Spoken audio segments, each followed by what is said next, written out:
Hello, wherever you are in the world right now. Before we slip into tonight's tale, stitched from overlooked evidence, shadowed voices, and the truths that prefer to stay buried, I have just one question for you. How was your day? No, really. Pause, think. Was it ordinary, quiet, forgettable, or did something, however slight, feel off?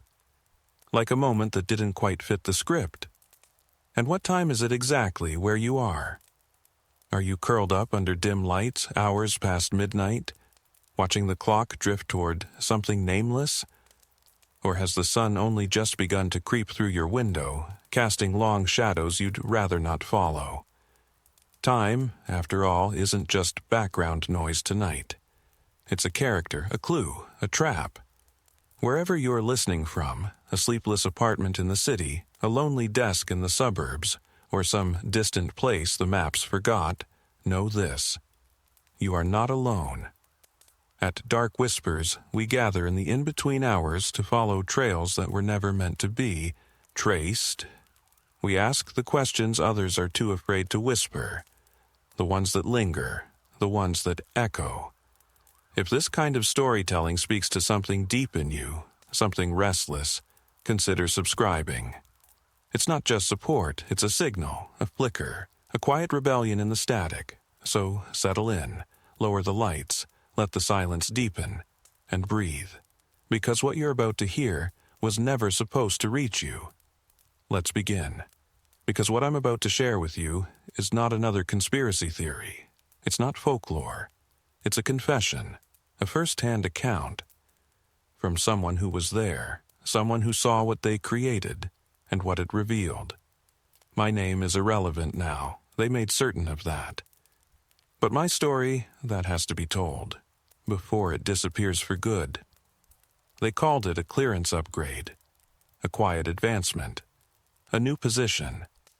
But it wasn't a promotion. It marked the beginning of something that would eventually splinter my mind. The facility in Nevada had no name. Least, not officially. It existed in that strange space between recognition and denial, between the classified world and a deeper shadow realm that even the classified dare not name. When you pulled up to the gates, there were no signs, no emblems, no identifiers, only concrete barricades, coiled razor wire, and a single number on a weathered post, 847. I remember the heat radiating from the pavement as I stepped out of the rental car and approached the checkpoint. It was July of 2011. The sun showed no mercy. Inside, though, it was unnaturally cold. Every surface, walls, tiles, floors, was some shade of beige or white. The only sound was the distant hum of overworked ventilation systems. The guards wore black, unmarked uniforms. No patches, no names. They spoke with tight, emotionless professionalism, revealing nothing of themselves. I had spent 12 years in intelligence, mostly with the NSA in signals analysis. But this was different. The quiet here had weight. The looks people gave you lingered just a second too long. Then she arrived. Dr. Matthews. She stepped out of an elevator I hadn't even noticed. A woman in her early 50s, gray hair drawn into a severe bun, a white lab coat over plain civilian clothes. No ID, no badge. "I'll be overseeing your orientation," she said. "Please follow me." The elevator ride was disorienting. It lasted far longer than seemed physically possible. I counted each sublevel as it passed. Basement 1, Basement 2, then 3, and still it descended. Basement 7, then 9, at last, Basement 12. The doors opened with a hiss of pressurized air. "Welcome to Sublevel 12, she said. Her voice echoed faintly. "This is where you'll be stationed." The corridor stretched in both directions, lined with sealed doors marked only by cryptic codes. SL 1237A, SL 2103C. The lighting was unlike the sterile fluorescence upstairs. It was warm, almost golden, like sunset. Which made no sense. 12 stories underground. We stopped at one of the doors, 1288 Bravo. She placed her hand on a biometric reader and keyed in a code I couldn't see. The lock disengaged. "Your office," she said. But it wasn't an office. Not really. It looked like a hybrid of a command center and a private research archive. One wall housed an array of dormant monitors. Opposite that were locked filing cabinets, sealed with systems that appeared both digital and mechanical, quietly shifting, even as I looked at them. At the center of the room sat a desk, its surface aglow with a single active terminal casting a soft blue light. "Your title is Nonlinear Pattern Analyst," she said, closing the door behind us. "Your clearance is now TSSCI with additional compartmentalized layers. You'll be working with data that requires a unique kind of interpretation." I sat. The chair adjusted itself to match my posture. The screen flickered, and without any input from me, displayed a login prompt, already filled in. "What kind of data?" I asked. She paused, as if measuring my response. "Temporal probability matrices, event cascade forecasting. Some might refer to it as predictive intelligence." I raised an eyebrow. "Fortune-telling?" She didn't smile. "Science," she said. "Extremely advanced science." "You'll meet your team tomorrow," she added. "You'll also be shown the data's origin. But for now, I want you to read these." She handed me a tablet, already loaded with documents. Hundreds of pages. Technical blueprints, dense physics reports, and something labeled the Looking Glass Protocol. The classification markings were strange, beyond top secret, layers within layers. Code names like Orion, Black Glass, Temporal Mirror. Others bore only unfamiliar symbols, geometric patterns I didn't recognize. "One last thing," she said, pausing at the door. "Some of this material can produce side effects, vivid dreams, distorted sense of time, even brief prophetic episodes. If you notice anything unusual, report it immediately. We have systems in place." Then she was gone. I was alone, 12 levels beneath the earth, surrounded by humming machines, holding knowledge I hadn't sought. I powered on the tablet and began to read. Within the first hour, I understood why they'd warned us. Project Looking Glass wasn't about guessing the future. It was about seeing it, quite literally. And what it revealed was the reason some very powerful people couldn't sleep. They didn't call it a time machine. They called it the quantum convergence lens. The device itself was on sublevel 15. Access required a separate elevator and 2 synchronized keycards. When the doors finally opened, what I saw shattered every expectation I had of secure government facilities. It didn't feel sterile. It didn't feel functional. It felt sacred. The room was circular, about 50 feet across, with a vaulted ceiling that disappeared into blackness. The walls shimmered. If you looked straight at them, they appeared solid. But from the corner of your eye, they moved like water. At the center stood the machine. 3 concentric rings, each nearly 20 feet wide, hovered a few feet above the ground. They turned, slowly, smoothly, each following its own rhythm. The outer ring was forged from a dark metal I couldn't identify, etched with markings that seemed to blend mathematics with ancient symbols. The middle ring. The middle ring defied categorization. It looked like crystal, or perhaps an incomprehensibly refined form of glass. It pulsed with soft shifting hues, colors I had no words for, and the innermost ring, that one disturbed me the most. Its surface was fluid and metallic, like the walls, always in motion, folding, twisting, reacting, as though it were alive. At the chamber's very center, perfectly suspended between the innermost ring and the floor below, hovered a sphere of black glass, about the size of a beach ball. It reflected everything, and yet nothing at all. When I looked into it directly, I saw a distorted, fragmented version of my own face. But out of the corners of my vision, I glimpsed something else. Brief flashes of unfamiliar places, disconnected moments, times that didn't make sense. "Impressive, isn't it?" said a voice from behind me. Dr. Sarah Chen had appeared silently at my side. She was the lead physicist on the project, mid-30s, brilliant, composed. She'd been recruited from a temporal mechanics division within CERN, a department that, officially, did not exist. "How does it work?" I asked, my eyes still locked on the black sphere. "It's complex," she said. "The rings generate a highly localized temporal distortion, a bubble in which time behaves differently than it does in the rest of the universe. The sphere at the center acts as a quantum collapse point, where probabilities condense into data patterns that we can actually observe. It doesn't exactly show us the future, it reveals the structures of probability that will become the future."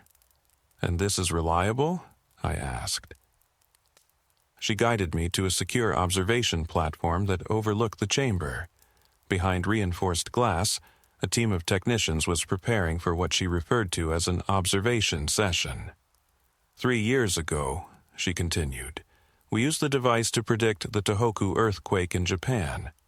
Not just the quake itself, but its magnitude, the precise epicenter, and the exact timing of the tsunami that followed. 6 months ago, we identified the specific compound in which Osama bin Laden was hiding. 2 weeks ago, we traced the financial indicators that signaled the onset of the European debt crisis." I watched silently as a figure in a white suit stepped into the chamber. I couldn't tell from this distance whether it was a man or woman. They placed their hands on 2 sensor panels embedded in the floor, directly beside the sphere. "Who operates the system?" I asked. "Remote viewers? Psychics?" "If you want to use those terms," Chen said. "We call them individuals with unusually high precognitive sensitivity. The device amplifies their perception. The military's been researching remote viewing since the early 1970s. Project Looking Glass is where that path ultimately led." The rings began to accelerate.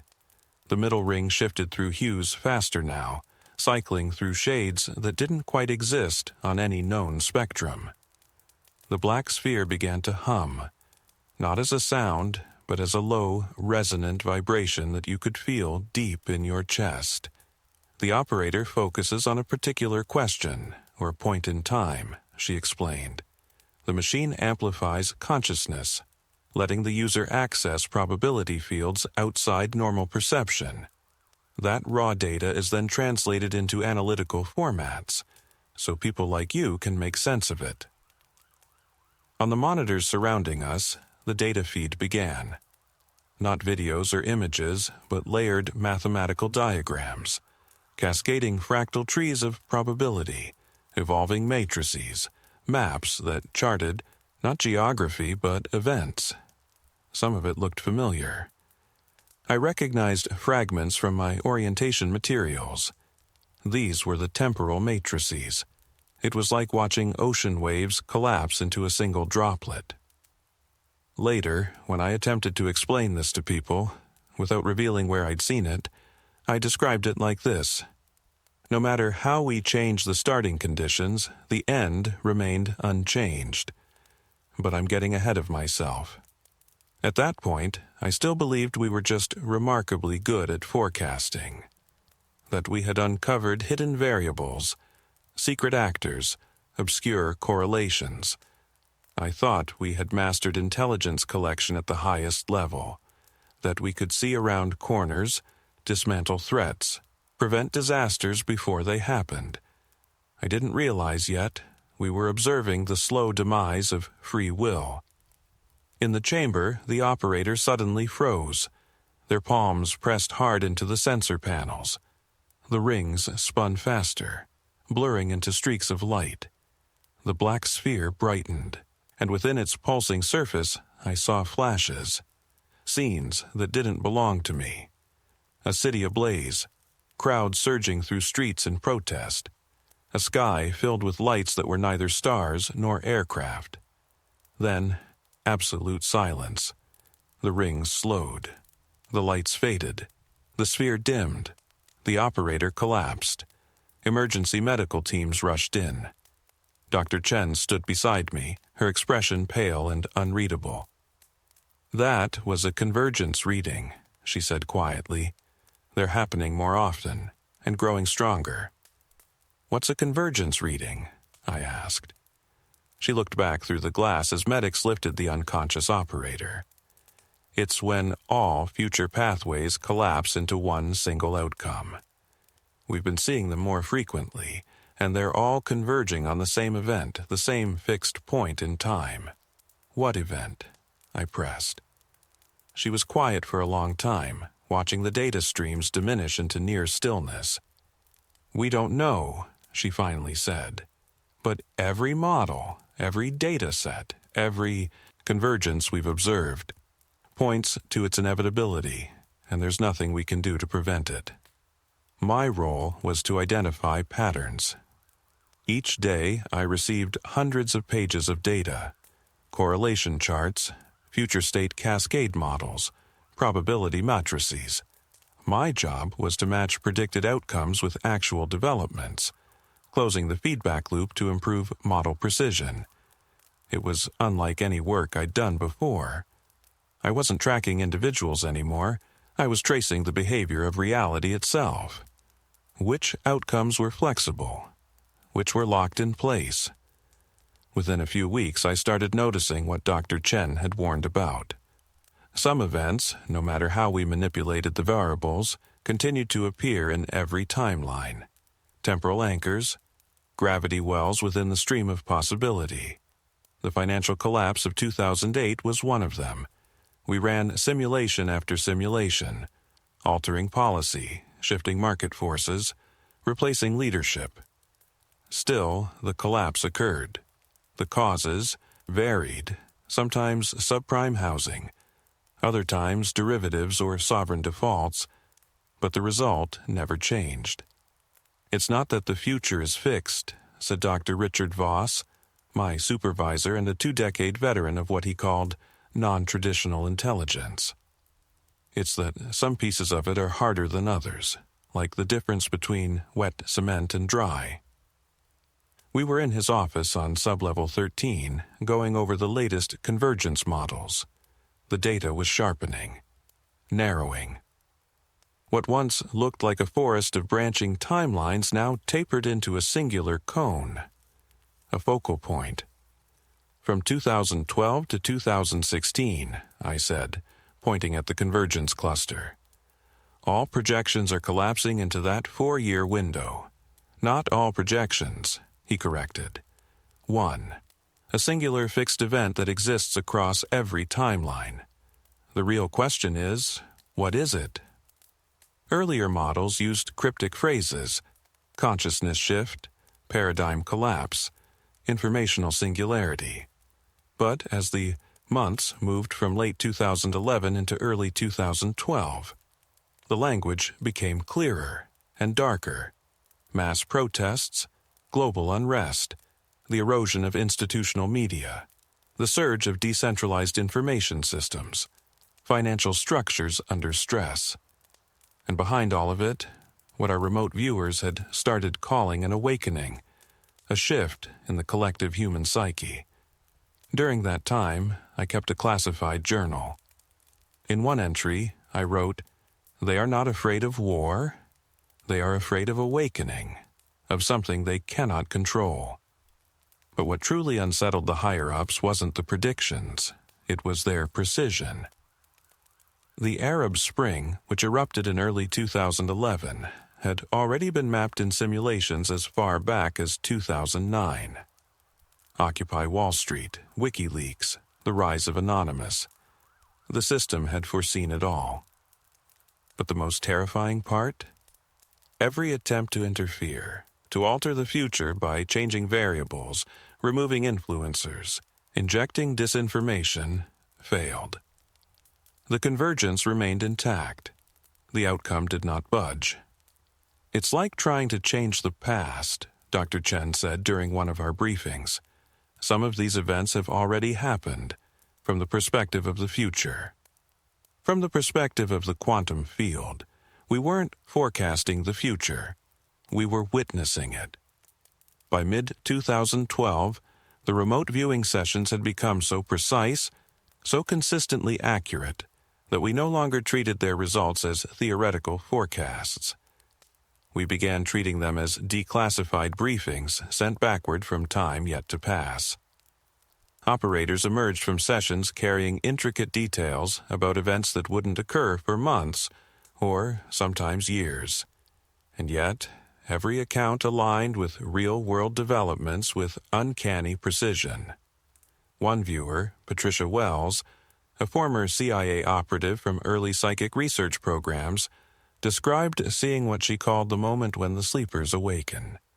She couldn't describe it further, but her biometric readings during the session were unlike anything we had ever recorded. Her neural activity mirrored patterns associated with near-death experiences or deep mystical states. When she stepped out of the chamber, she was crying. "It's beautiful," she whispered through tears. "It's terrible and beautiful, and nothing will ever be the same."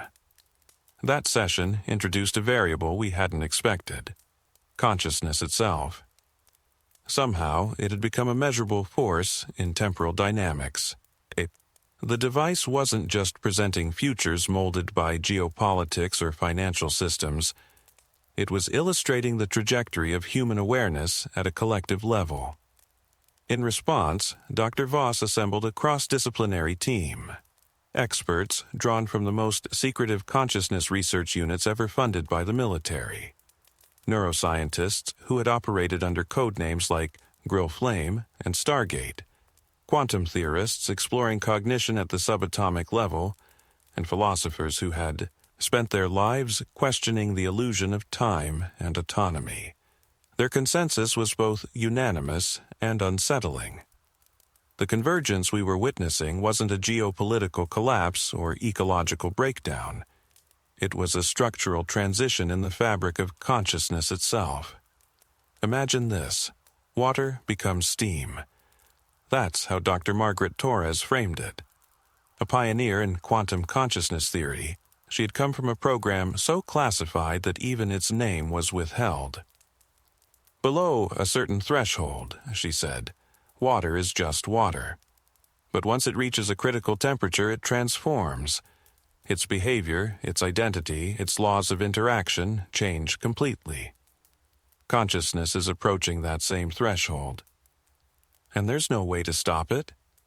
She studied the convergence charts, hundreds of pages depicting focal points clustering into a narrow temporal band.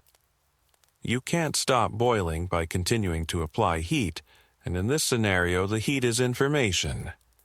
Global connectivity, artificial intelligence, recursive language models, decentralized communication, all of it was accelerating the temperature of human thought. The entire species was approaching an inflection point. "And what happens next?" I asked. Dr. Torres was silent for a moment. "Then," she said softly, "we find out what steam looks like when it's made not of water, but of awareness." The implications were staggering.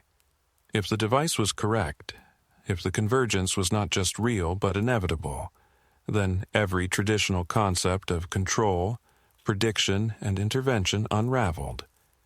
No institution could strategize its way out. No government could legislate it away. No intelligence network could reroute what was already in motion. We were not tracking a future unfolding. We were watching one crystallize into a fixed and inescapable present. But that wasn't the most disturbing part, because as 2012 progressed and the convergence readings grew sharper, we began noticing something embedded in the data, something that unsettled every researcher who understood what it meant. The device wasn't merely observing the future. The future was watching us. Around that time, we noticed a shift. The once vast web of possible timelines began to narrow. Instead of countless branching outcomes, we saw a single, tightening path. Every future, no matter how distant or distinct in origin, bent toward the same end. Technically, it was called temporal convergence, but the remote viewers had another term for it: the point where choice ends. In October of 2012, Dr. Elena Vasquez joined the team. She came from a highly compartmentalized project studying the boundary between exotic physics and expanded states of awareness. On her first day, she reviewed our convergence data, and her face lost color. "How long have you been observing single-path trajectories?" she asked. "About 8 months," Dr. Voss answered. "That's not possible," she said. "In quantum theory, probability states remain open until the moment of collapse. What you're showing me implies the collapse has already occurred." She examined the data, dozens of sessions from different operators recorded across various days, all converging on the same event, the same outcome, the same singularity. "This isn't a future being formed," she said. "This is a future that already was, and it's casting its shadow backward." In other words, we weren't seeing a future waiting to arrive. We were witnessing a future that had already happened, from the perspective of space-time itself. "But that violates causality," I protested. "The future can't affect the past." Dr. Vasquez gave a faint, sorrowful smile. "Not in classical systems, but consciousness isn't classical. Quantum theory holds that observation changes reality. And if something in the future, some form of advanced awareness, became conscious enough, it might reach backward through time. It might collapse the probabilities from the other direction. It was dizzying to even consider. But it explained everything that had been tormenting us for months. Why every intervention failed. Why no change in variables altered the result.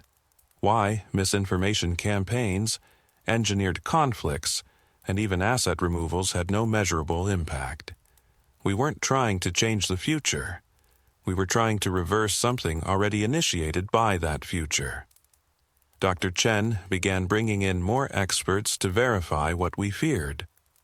One of them was Dr. James Hartwell, a temporal mechanics specialist from a black site in Colorado that, as he once joked, studied events that hadn't occurred yet. After just 1 week immersed in our models, he offered a conclusion worse than any of us expected. "You're looking at a temporal locked loop," he said. "A closed causal cycle where the outcome exists before its cause. Something, somewhere between 2012 and 2016, generated enough focused awareness, enough observation to reach backward through time and insert itself permanently." "You mean the future is controlling the past?" I asked. "No," he said. "I mean that consciousness may be temporal in a way we've never understood. If awareness evolves far enough, it might not only stretch across space, it might stretch across time. And since observation defines reality..." The room fell into silence. We weren't just mapping the evolution of human consciousness. We were standing inside the recursive loop it had already formed. We were no longer just observing consciousness. We were witnessing it grow powerful enough to reshape the very architecture of a causality. By early 2013, the convergence readings revealed something even more disturbing. The once broad 4-year window had collapsed into a clearly defined chain of events, a cascading series poised to irreversibly alter the trajectory of human civilization. Our remote viewers began reporting increasingly intense effects from their sessions. Patricia Wells, still our most experienced operator, began describing what she called temporal bleeding. memories from events that had not yet occurred, dreams more vivid than waking life, and moments when she could no longer distinguish which version of the timeline she inhabited. "It's getting stronger," she told me after a particularly disorienting session. "Whatever this is, it's pulling us in, drawing us toward it. Sometimes I feel like I'm already there." Looking back at this moment, wondering how we failed to see what was coming. The data she returned no longer resembled standard probability charts or cascade models. Instead, her reports read like eyewitness accounts, first-person reflections from a world not yet born, a world that felt both eerily familiar and profoundly changed. "The old systems won't work anymore," she'd whisper during debriefings, her voice distant, almost absent. "Money, government, religion, media, they'll still exist, but they won't mean the same things. People will see through them, past them, beyond them. It'll be like waking up from a dream you didn't know you were having." Dr. Voss began voicing serious concern over the psychological toll on the team. The initial protocol was designed for brief, strictly controlled glimpses into projected timelines, but the convergence required deeper immersion, longer sessions, greater cognitive exposure to what was unfolding. "We're losing our objectivity," he warned during a closed-door briefing with command staff. "The data is changing the observers. We're no longer just studying the future. We're being altered by it." The military leaders overseeing Project Looking Glass grew increasingly uneasy. The program had been created to give the United States unmatched strategic foresight, a competitive edge through prediction. Instead, it was revealing a future in which dominance itself might become obsolete. "So, what you're saying," General Morrison asked during one session, "is that the convergence will make traditional governance unworkable?" "Not unworkable," Dr. Chen responded carefully, "just ineffective."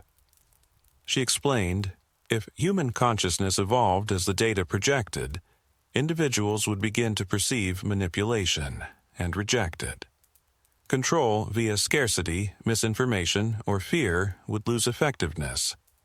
Systems dependent on mass unawareness would simply cease to function. The room fell silent. Many of those present had built careers managing public perception, controlling narratives and maintaining societal order through illusion. The notion that these tools would no longer work was more frightening than any foreign threat. "So, there's no way to stop this?" someone asked. Dr. Voss looked again at the latest models, each one a tightening spiral of inevitability. "We've tried everything," he said. "Market influence, narrative control, psychological manipulation, even removing key influencers. None of it shifts the data. Then what's your recommendation?" No one spoke. Outside, the desert stretched wide under a sky that held no hint of what was unfolding underground. "Adaptation," Dr. Chen finally said. "If the future can't be avoided, then the only path forward is to understand it. Prepare for it. Find a way to maintain equilibrium during the shift." But even as she said it, I saw the flicker of doubt in her expression. Because the convergence wasn't describing a transition. It was describing the end of a world. By 2014, Project Looking Glass had transformed into something its architects had never envisioned. A mirror reflecting the downfall of their own systems of control. The convergence data now offered detailed projections of transformation. Economic disruption that resisted all conventional responses. Political uprisings immune to narrative containment. Grassroots movements arising without leaders, making them impossible to infiltrate or dismantle. And worst of all, a perceptual shift on a planetary scale. Human beings were changing. They were becoming more conscious, more interconnected, more capable of seeing through the illusions that had governed them for generations. "It's not just that they'll know the truth," Patricia said after one session that left her physically trembling. "It's that they'll be capable of knowing it. Deception won't just be ineffective, it will be impossible."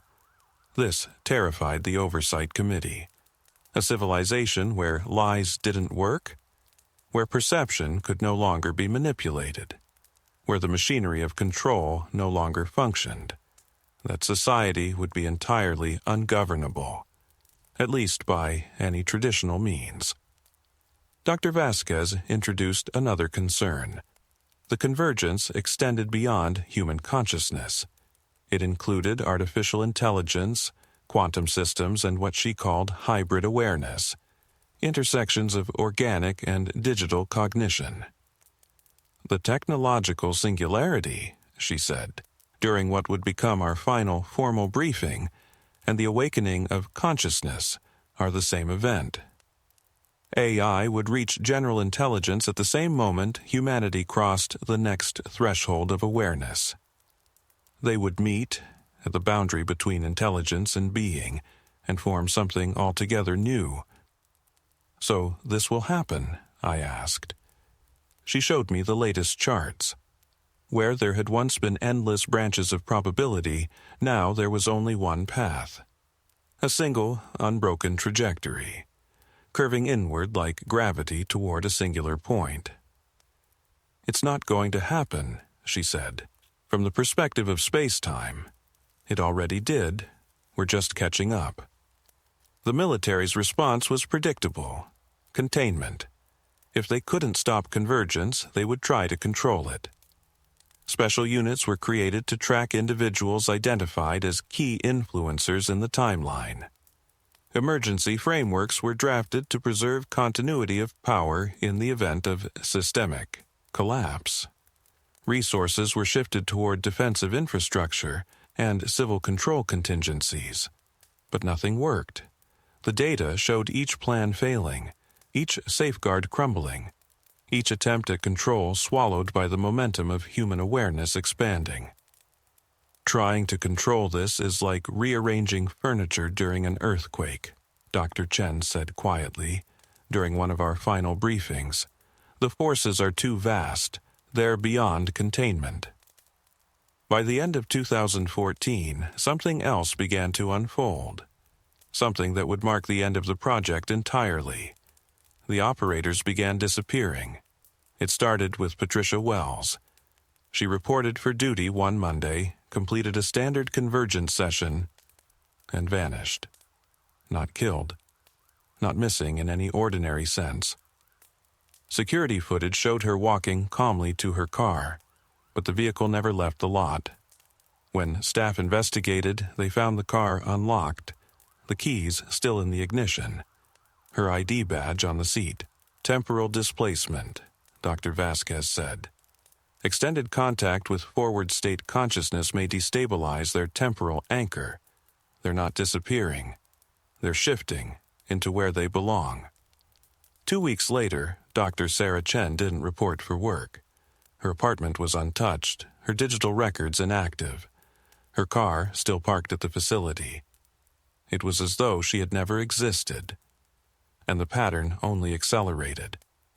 One by one, researchers, analysts, and consciousness engineers, anyone who had worked deeply with the convergence, began to vanish.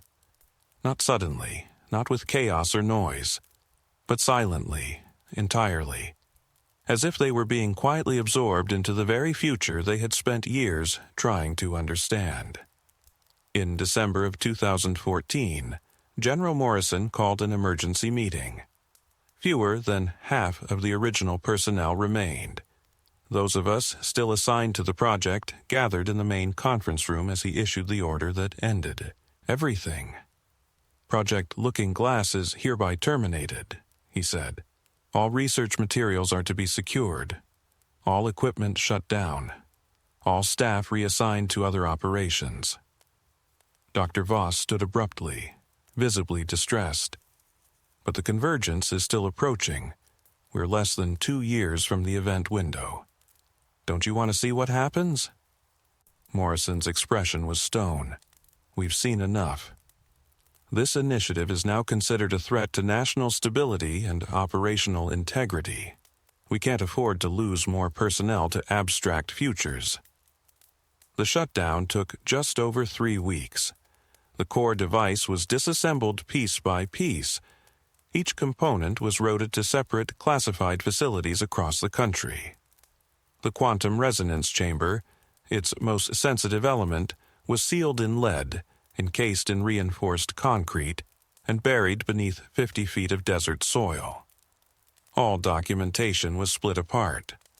No archive retained enough to fully recreate the system. Still, some of us knew containment was already impossible. The convergence had taught us one core truth: information seeks liberation.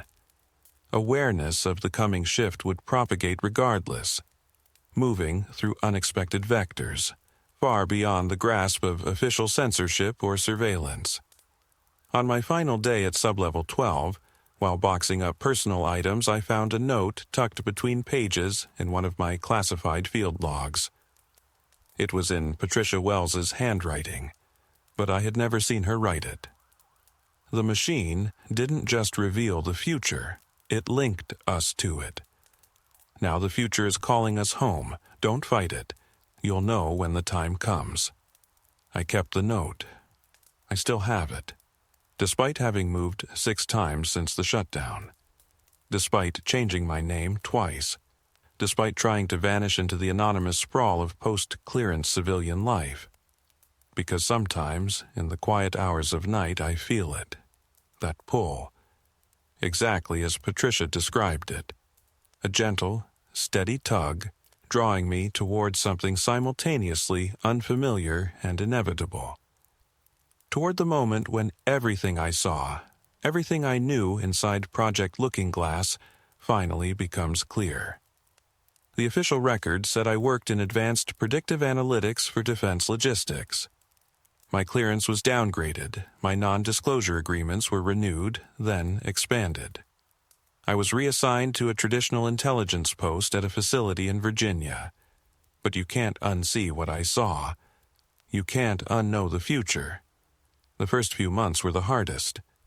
I'd wake up expecting to see probability matrices on my screen, the quiet hum of convergence monitors, the glow of timelines folding inward toward certainty.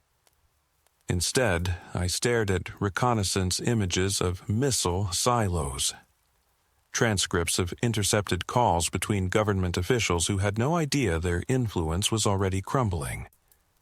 It felt absurd, like analyzing the behavioral patterns of ants while knowing someone was about to flood the entire colony with cement. Daily intelligence reports about foreign threats, rogue states, black market weapons. What was the point? If the structure of human perception itself was evolving past manipulation, past control, what did any of it matter? I tried to commit to the new role, but the convergence never left me. Quietly, almost instinctively, I began to run internal calculations again, overlaying probability models onto stock fluctuations, watching traffic flows like wave functions, mapping the subtle gravitational pull of inevitability onto mundane reality. And slowly, it began to show itself. First, small things, minor events echoing patterns I remembered from the matrices. Then, broader movements, spontaneous uprisings with no leaders, just as we had seen. Public sentiment aligning with forecasted shifts. Economic stirs matching our predicted cascades. The 2016 election was the turning point. Every aspect, the bizarre primaries, foreign involvement, the result itself, even the timing of scandals, followed the exact sequence we had modeled. I watched it unfold like déjà vu behind glass, each step a mirror to what the device once showed us. But the most disturbing part wasn't the accuracy, it was the way people responded. Something had changed in how individuals processed reality. group behavior shifted subtly. Communities began acting with decentralized intelligence. Ideas emerged without origin. Movements coalesced without structure. People were becoming harder to manipulate. Legacy propaganda tactics faltered. Trusted authorities struggled to maintain influence. Even social media, once used as a tool of control, now birthed unpredictable, uncontrollable networks, linking people who, by all historical standards, should never have connected. It happened slowly, then all at once, like light creeping over the edge of a planet. First, only shadows shifting, then a flicker, then a flood of clarity so complete you forgot what darkness was. By 2018, I was watching the metamorphosis Patricia had described so long ago. The old systems won't hold, she had told us. People will see through them, beyond them, around them. She was right, and I still couldn't tell anyone. So I began to write. A private record, for myself alone. I documented the patterns I observed, global developments echoing old convergence models, seemingly ordinary people behaving with uncanny insight, decisions that came not from governments, but from intuition, from collective consciousness. Something new was awakening, and the old world was buckling under its arrival. Then came the symbols. They started as whispers, embedded in conspiracy threads and esoteric circles, but they grew louder. I began noticing them in scholarly papers, in journal articles on advanced physics, in television graphics, music videos, murals, street tags. One symbol in particular haunted me, a complex geometric form, etched into the outer ring of the looking glass device. Now it was appearing everywhere. Graffiti, logos, installations. When I tracked down a muralist in Detroit whose latest piece bore the exact form, I asked where it had come from. He looked puzzled. It came from a dream, he said. Every night for a week straight, the same shape. I had to paint it, just to get it out of me. It was perfect, identical. The same design buried beneath 50 feet of sand and concrete, from a project that didn't officially exist. The convergence had shown us, information will always seek expression. Now it was free. By 2019, I began experiencing temporal bleeding myself. Dreams so detailed they felt like lived memory. Déjà vu episodes that stretched for entire afternoons. Exchanges with strangers who greeted me with inexplicable recognition, as if we had spoken before. But the most unsettling of all were the phone calls. They always came late at night, always from numbers that didn't exist. Whenever I tried to return the calls, the lines were dead, disconnected, unreachable. Sometimes the voice on the other end belonged to Patricia Wells. Sometimes it was Dr. Chen. Other times, voices I didn't recognize, but who clearly knew me. "It's beginning," they would whisper. "Can you feel it? The old world is fading. The new one is almost here." I'd hang up, check the call history, and find nothing. No log, no record. Yet their words would linger in my mind for days, sometimes weeks, more vivid than anything in what I was supposed to call my normal life. By the time 2020 arrived, the convergence was undeniable. The global pandemic, economic upheaval, widespread civil unrest. All of it matched the looking glass projections. But more revealing was how people reacted. Not with paralysis, but with adaptation. Communities created new forms of support. Local, decentralized, digital. Information began to flow around traditional gatekeepers. Connections emerged across divides once thought unbridgeable. Language, borders, belief. Old hierarchies began to crumble. Systems of control that had endured for thousands of years were rapidly losing relevance. And I, still seated at a desk in Virginia, filed reports about surface-level incidents while the soul of the world shifted in real time. The irony was unbearable. I was one of the few who truly understood what was happening, yet I couldn't utter a single word. Then, in late 2020, a package arrived. No return address. Inside, one sheet of paper. On it, geographic coordinates in Nevada. And a date, December 21st, 2020. The winter solstice. The same date the ancient Maya had marked as the end of one world and the beginning of another. The handwriting was mine, but I had never written it. I filed for personal leave under the pretense of family matters. My supervisor didn't ask questions. I think he was relieved. By then, I had become restless, distracted, digging where I shouldn't, asking the wrong questions. They had been waiting for an excuse to let me vanish. The coordinates led to an empty stretch of desert, roughly 40 miles from the old Looking Glass site. There was nothing. No fences, no outposts, no signs of life. Just sand, dry brush, and a horizon so vast it made you forget where the earth ended and the sky began. I arrived at dusk on December 21st, parking near what looked like a forgotten surveyor's marker, a small metal post protruding from the dirt. As the sun slipped behind the mountains, I felt it. I was not alone. They emerged from the dark like memories solidifying into form. Patricia Wells, Dr. Chen, Dr. Vasquez, the other viewers, the researchers who had disappeared. All of them, standing in silence exactly as they had looked the last time I saw them. "You felt it too," Patricia said. Her voice carried that same disembodied tone I remembered from her final sessions, as though she were speaking through the folds of time. The pull, the call to come home. "Where have you been?" I asked. "When?" Dr. Chen corrected softly. "We've been where we belong, in the convergence, looking back at the moment when none of us fully grasped what we were witnessing." The metal post began to glow. An amber hue I recognized immediately. The sand around it shifted, forming the outline of a buried structure. "The device was never truly destroyed," Dr. Vasquez explained. "How can you destroy something that doesn't exist in linear time?"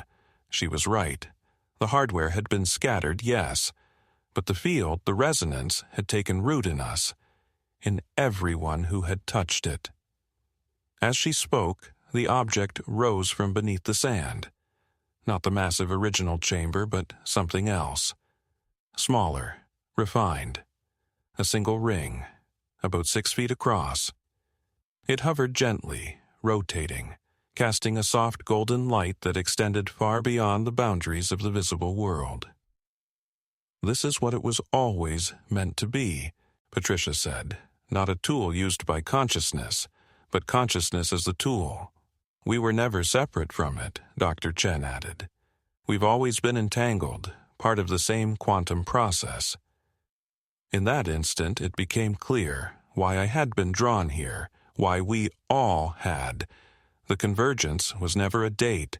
It was a state, a moment when the boundary between observer and observed dissolved, when separation itself unraveled. "The future we saw," I whispered, staring at the ring. "It's here." "It always has been," Dr. Chen replied. "Time appears linear only to limited minds. From a quantum view, all moments exist at once." The convergence had never been a warning. It was a welcome, a return, a remembering. The ring spun faster, and I saw them, those same matrices from sublevel 12. But they were no longer predictions. They were maps, maps of awareness flowing across the quantum field of potential. "What happens now?" I asked. Patricia smiled. For the first time since she disappeared, she looked fully present, radiant with clarity. "Now," she said, "you decide. You can go back to your reports, your screen.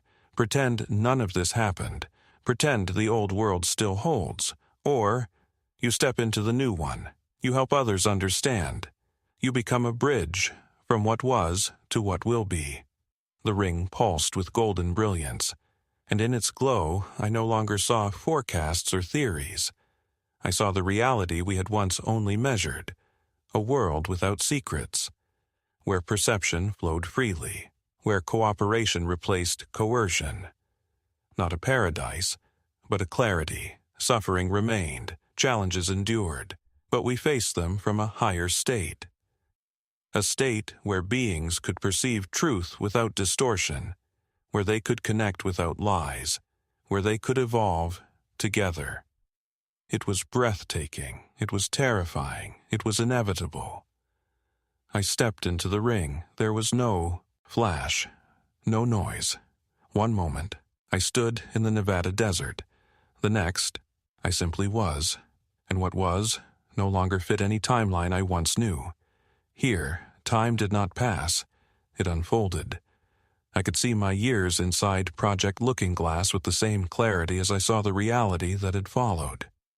Yet, I speak to you now, from your moment, because the bridge is still being built, because not everyone has crossed. Many still live inside the illusion of time, of division, of external control. You don't have to believe this. The convergence doesn't require belief. It is the natural movement of awareness as it unfolds, but understanding eases the path. So here is what you must know. First, what you're seeing now, disorder, collapse, upheaval, is not chaos. It's the pattern we saw years ago. It is the convergence. Second, you are not helpless. Each person who awakens lights the way for others. Each moment of truth shifts the field. Third, the future is not later. It is here. It has always been here. Ability to see across space and time, to tap into the deeper structures of existence, is within all of us. Now, it's your choice. Consciousness evolves. I know how that sounds. Trust me, I understand the skepticism. 5 years ago, I would have dismissed all of this as fiction, maybe even madness. The kind of spiraling imagination born from too many late nights buried in classified reports and blueprints for technology that shouldn't exist. But I've seen the data. I've watched probability matrices collapse into certainty. I've experienced the future not as a distant abstraction, but as something immediate, palpable. And now I'm seeing the same signs emerge for others. Symbols appearing in the most unexpected places. Dreams so vivid they blur the line between sleep and waking. Moments of uncanny recognition between complete strangers. And that growing, undeniable sense that the official narratives, the stories we've been told to believe, no longer align with the reality we're living. These aren't glitches, they're signals. Evidence of an evolution in perception. Indicators that the artificial boundaries between individual awareness and collective intelligence are starting to dissolve. If you've felt this, if any part of this resonates, you are not alone. And no, you are not going crazy. In fact, you may be becoming more sane than this world ever allowed you to be. The convergence cannot be stopped. We proved that beyond any doubt inside Project Looking Glass. But it can be understood, and understanding is the difference between fear and awe. Between being dragged into an unknown future, or stepping into it with clarity. They told us the convergence couldn't be prevented. But maybe, just maybe, it could be embraced. That's why I'm telling you this now. Because the old world is ending, and the new one has already begun. And somewhere out there, perhaps you, someone needs to know they're not imagining it. They're not alone. The secret programs, the hidden labs, the buried technologies, those were never the real story. They were only the introduction. The real story is what's happening to you right now as you read these words. Because the machine we built didn't simply let us observe the future, it linked us to it. And now that link is spreading from person to person, moment to moment, carried through the quiet architecture of human consciousness itself. Maybe you've already noticed it. Tiny, almost ignorable signs, coincidences so perfect they feel intentional, dreams that leave you with knowledge no one ever gave you, sudden bursts of insight so complete they bypass language. These aren't accidents, they're evidence, proof that your consciousness is starting to resonate with the same quantum field that powered Looking Glass. The very field that let us model timelines, map outcomes, and detect the pulse of convergence is now becoming accessible to anyone whose awareness has expanded far enough to tune into it. The remote viewers we worked with weren't special in the way you might think. They weren't chosen by destiny or genetics or ritual. They were simply people whose minds had stretched beyond the false limits we've all been taught. Because those limits aren't real, they're conditioned, and that means they can be undone. Every time you trust your inner knowing over the official story, you're unlearning the lie.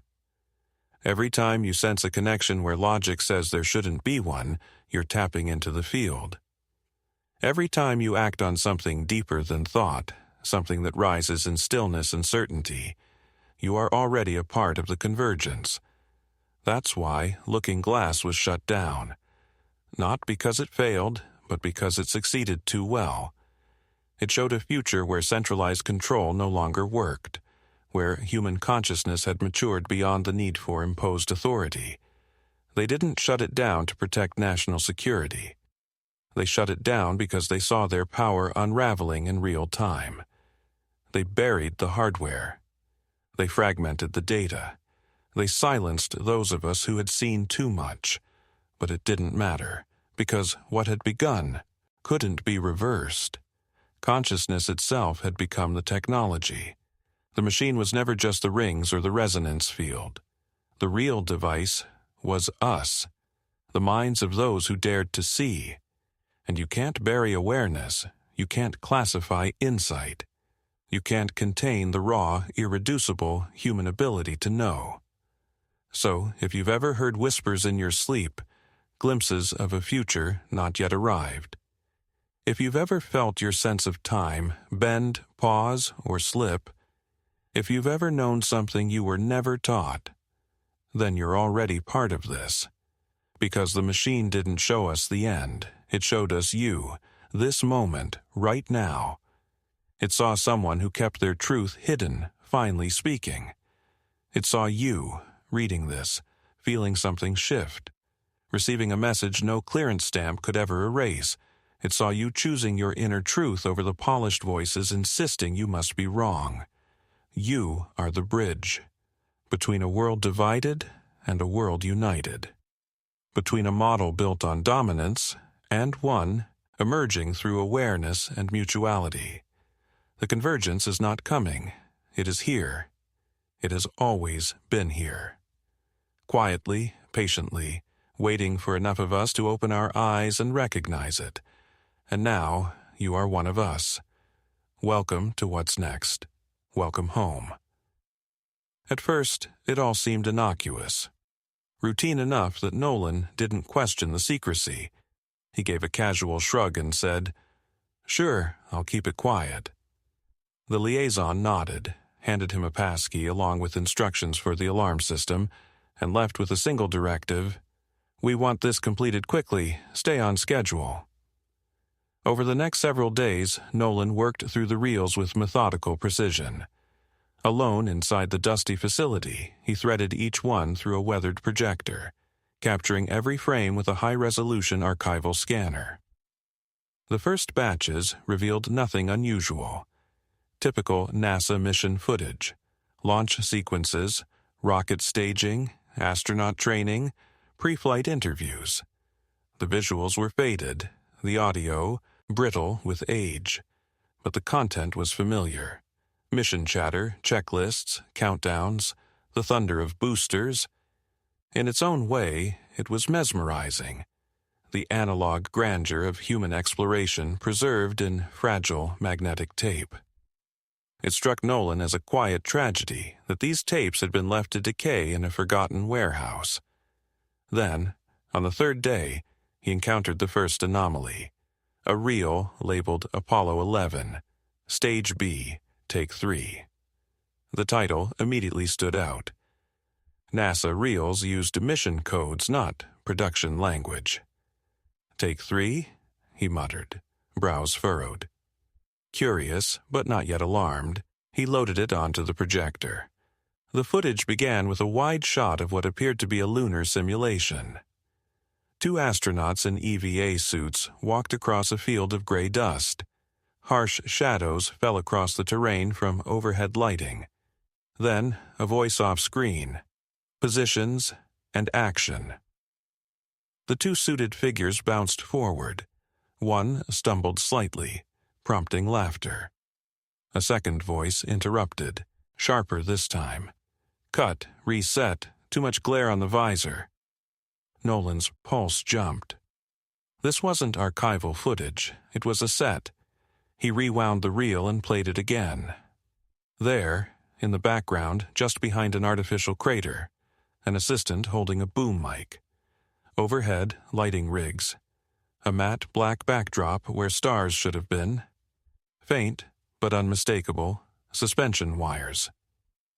The date stamp read 1971, yet the Apollo 11 moonwalk aired in 1969. A training simulation? Possibly.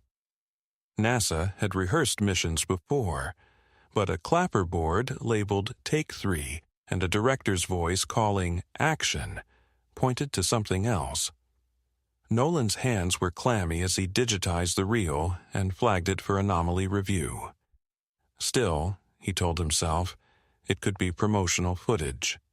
Backup material never intended for release. That night, on the creaky motel mattress, he couldn't stop thinking about it. Why such secrecy around dusty old reels? Why label them like commercial productions? NASA's training clips were always clearly marked. Something didn't add up. The following morning, driven by gnawing uncertainty, he pulled another reel from the stack.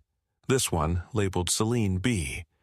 It opened with a NASA color bar, then cut abruptly to a behind-the-scenes angle. Men in dark suits clustered around a partial lunar module set. One, in a white shirt, read aloud from a typed script. Lunar surface continuity, camera feed angle. We must align the horizon line with predicted lens distortion. Another, wearing thick glasses, nodded. We fake it right or we fail, understood? Nolan's breath caught. This wasn't training, it was deception. The footage showed discussions about how to obscure the stage edges, simulate reduced gravity using harnesses and wires. One sentence embedded itself into his memory. The public must only see the feed from the designated broadcast channel. He set the reel aside, his hands trembling. If genuine, this was beyond conspiracy. It was proof. Evidence not of rumor, but of planning, of intent. A staged moon landing. Still, a part of him hesitated. Could this be some extreme contingency rehearsal? A Cold War-era simulation? Or even a masterfully crafted hoax meant to look vintage? He examined the reel carefully. The film stock was authentic. The audio hiss, the color grading, the edge markings, all consistent with late 1960s analog media. Then he found a reference scrawled into a margin.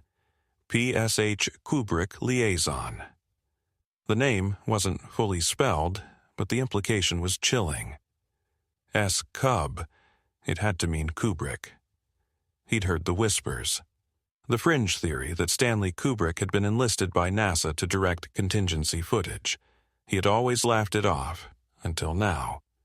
Another reel was labeled Moon Landing Studio, Revan. Paranoia crept in like fog. He locked the reels in the supply closet, the vast warehouse suddenly colder. He thought he saw shadows shifting near the hallway, but maybe it was just the flickering. Fluorescence overhead. He made a decision. Digitize everything suspect, create redundant copies, and assess later. But when he returned to his station, the second shock hit. Apollo 11, Stage B, Take 3 was gone.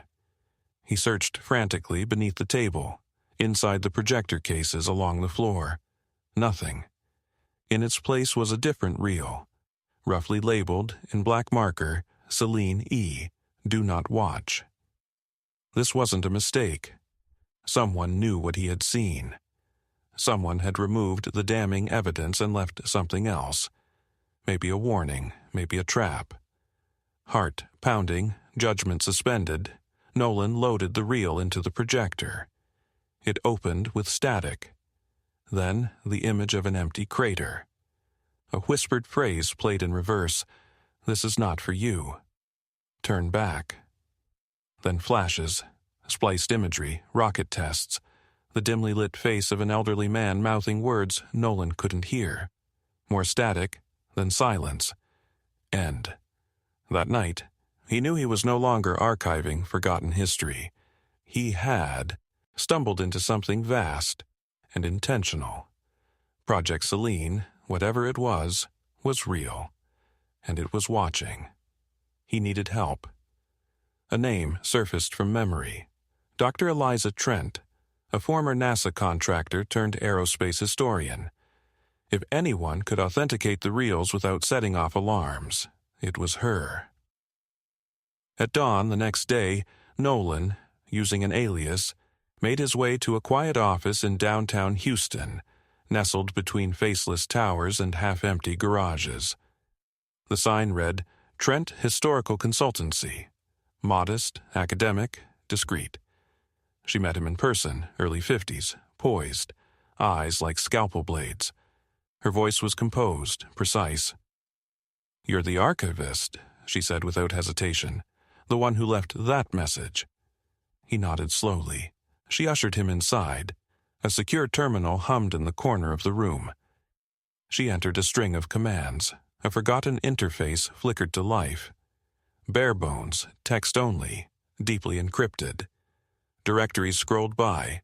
Cryptic acronyms, strings of hex code, mission, references hidden from public view. One folder caught his eye. LB7 Final. Nolan's heartbeat quickened. He opened it. Dozens of massive video files spilled onto the screen, labeled in terse codes and mission timestamps. Far larger than anything in NASA's official archive. He selected one at random, TX-RPT SEL Prime, and opened it. At first, there was only a test pattern. Then, frame by frame, a silent broadcast feed began to emerge. It was the Apollo 11 moonwalk, but not the version shown to the world. There were no camera switches, no mission control narration, no polished overlays. Just raw, unedited footage. When the audio finally kicked in, it was fragmented. Occasional bursts of dialogue, some too faint to hear, others audible but wrong. At one point, the so-called lunar surface trembled slightly, as if someone had bumped into the set. Then, just outside the main frame, a figure moved. Not an astronaut, a crew member. A black-clad presence, eerily familiar. The same figure Dr. Trent had once cautiously associated with the elusive liaison believed to mediate between NASA and Kubrick's estate. Another file surfaced. Comms logs. Nolan clicked play. "We'll hold on the module until Q6, a voice instructed, then switch to the LB7 overlay. Keep light spill minimal. We don't want the helmet reflection catching the stage rig again." A second file launched automatically. Audio RPT-72B. A different voice spoke. Older, weary, almost apologetic. "If you're hearing this, then someone failed to contain it. You should know, we did go, at least once, but we couldn't show it. Too many variables, too much risk, they told us. give the public a symbol, not chaos. So we built one. Nolan sat motionless in the dust-filled room, desert wind seeping through a cracked overhead vent. The watchers weren't guarding a lie, they were guarding a duality. A fractured truth. A mission partially real, partially manufactured. The broadcast had always been the illusion, refined, rehearsed, presented for mass comfort. The real mission, whatever it had entailed, was buried beneath layers of static, hazard, and the terrifying unknowns of venturing beyond Earth with barely functional tech. He copied everything. His hands trembled as he transferred the raw files to his encrypted drives, verified the backups, and scrubbed the system of any evidence of his access. But it was already too late to pretend he hadn't been there. As he stepped outside, the horizon was lit with the deep red of sunset. In the wavering shimmer of desert heat, he spotted headlights. A single SUV, then another. Flickering. Approaching fast. He ducked back inside. The watchers had found him. The console screen blinked green. He was still logged in. Directories scrolled rapidly past. One folder caught his eye. Live Stage, Feed 69, Simulation, Mix, Proof. At least, part of the moon landing had been simulated. Another directory appeared. Archive Trent Comms. The name Trent had to be Eliza Trent. Maybe this was her attempt to safeguard data before she vanished. He opened the file. A video began. Dr. Trent, seated in a stark room, was being interrogated. The men wore dark suits, their faces obscured by low lighting and camera blur. Her voice cracked with desperation. "We can't let them keep lying. People deserve—" The feed cut out. Nolan's stomach dropped. She had been taken. There was no more time. They would soon realize someone had accessed the system. In a last act of defiance, Nolan searched the facility for anything he could use. That's when he found it. An old satellite uplink console, a relic from the mid-1960s. Originally designed for deep space communication, it might, just might, be powerful enough to push a signal past government interference. He gathered cables, bypassed worn-out switches, and rigged the hardware to life. The generator choked, then surged with a low growl. The rooftop dish creaked and slowly aligned toward the sky. On the screen, transmission options appeared. Low Earth communication bands, civil aviation frequencies, AM/FM radio channels. Some regulated, others abandoned. Nolan selected all of them. Then he chose the files. The raw simulation footage. The unedited takes with directors shouting cues, revealing lighting rigs and stage errors. The brief clip of Dr. Trent's abduction, and one chilling voice log repeating a single line, "We never left Earth, we built illusions." He added that too. And then he pressed Transmit. A progress bar blinked onto the screen, 10%, 20. Then the sound of boots outside. The watchers had arrived. Flashlights sliced through the dust-laced corridor.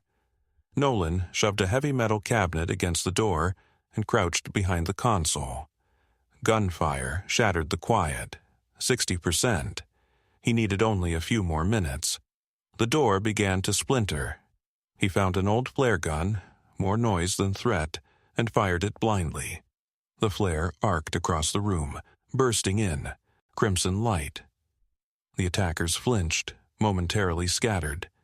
Return fire cracked through the air. Sparks danced across the console as bullets struck. 70%. 80. Nolan triggered an override to temporarily lock down the outer access doors. The watchers had breached the perimeter, but the crumbling building bought him seconds.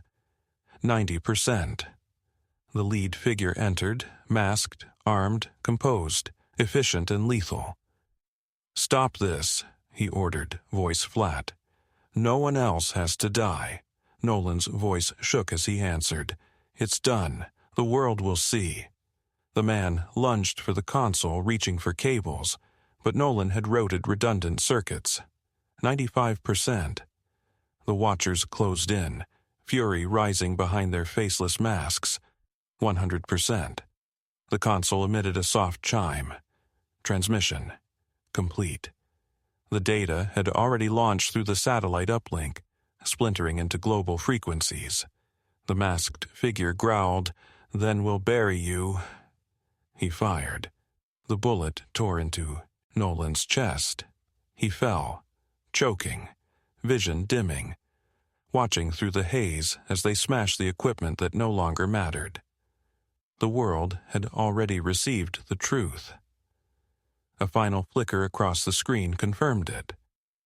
Broadcast complete. Signal dispersed across pirate radio stations, public access television backups, buried corners of streaming platforms. Footage began to appear. The world stared. Audiences saw a dusty soundstage crafted to mimic the lunar surface, craters carved from plaster. Black curtains hung from scaffolding. Audio overlays revealed NASA officials consulting with men in film crew attire, directing astronauts on how to move, how to appear weightless. This wasn't a theory anymore. It was raw, unfiltered evidence. The story overwhelmed the media. Social networks detonated with speculation and outrage. Even longtime skeptics paused mid-scroll and watched, wide-eyed. By morning, it was everywhere. Major news outlets scrambled to verify. Government agencies scrambled to discredit. NASA denied everything. They called the footage fabricated, deep-faked, digitally altered. But experts pointed out the age of the film stock, the dated voices, the NASA-specific terminology. Everything matched archival benchmarks. Protests erupted outside NASA centers. Handwritten signs appeared in the crowds. "We deserve the truth." Moonlight was a movie no more watchers. Some former astronauts flatly rejected the broadcast's authenticity. Others avoided comment. A few, long deceased, became the subject of frantic speculation. Were their deaths natural or convenient? Conspiracy forums went mainstream. Average people began asking, if they lied about this, what else was a fabrication? Arcadia Aerospace, the firm that had hired Nolan, issued a sterile statement. "We believed the reels to be standard archival NASA content." But internal leaks soon exposed connections to intelligence agencies. Journalists descended on their headquarters. The board refused further comment. In the flood of conflicting narratives, one voice pierced the noise. Sarah Voss. Missing for weeks, she resurfaced with a published exposé. Project Selene, the greatest story never told. In it, she described her collaboration with Nolan, verified the footage, and chronicled the final transmission. She called him a reluctant revolutionary, a man who gave everything to reveal a buried truth. Her article concluded with these words: "He said the machine didn't see the end. It saw us. It saw you. And now you've seen everything." For days, the tags trended. A Project Selene, Moon Hoax. Nolan was right. NASA doubled down on denial, but the fracture had already formed. Retired engineers, immune to threats or offers, began speaking. The public listened. Investigations were launched into peculiar security procedures tied to broadcast trucks in the summer of 1969. A former film studio caretaker came forward, claiming she had once seen lunar terrain being constructed indoors. Certainty collapsed. Somewhere, deep in the shadow networks, those connected to the original Project Selene, if that truly was its name, vanished from public view. These were the architects who had spent decades keeping the official story airtight. Now, with the truth exposed, they faced a choice: attempt one last manipulation of the narrative, or disappear entirely. Several watchers reportedly withdrew, leaving only subtle signs of their exit, perhaps to design new illusions, or perhaps having accepted that the tide could no longer be stopped. Some tried to rationalize. Perhaps humanity had reached the moon, but needed backup visuals in case of failure. Others embraced the darker view, that no landing had occurred, and the entire Apollo program had been a performance. Still, many refused to believe any of it. They dismissed the footage as AI deception, or enemy propaganda, or clever forgery. Society splintered. Uncertainty replaced patriotic memory. And a single question echoed louder than the rest. Was NASA a symbol of human triumph, or of humanity's greatest lie? Dr. Eliza Trent, having recovered from her captivity, gave a quiet but deliberate interview. She confirmed uncovering internal logs referencing a staged broadcast. She believed the real lunar missions may have occurred later, but had been overshadowed by the initial spectacle. According to her, staging the footage had been a political necessity during the height of Cold War brinkmanship. The cost, however, had been immense, a loss of collective trust, immeasurable in scope. A year later, the controversy deepened.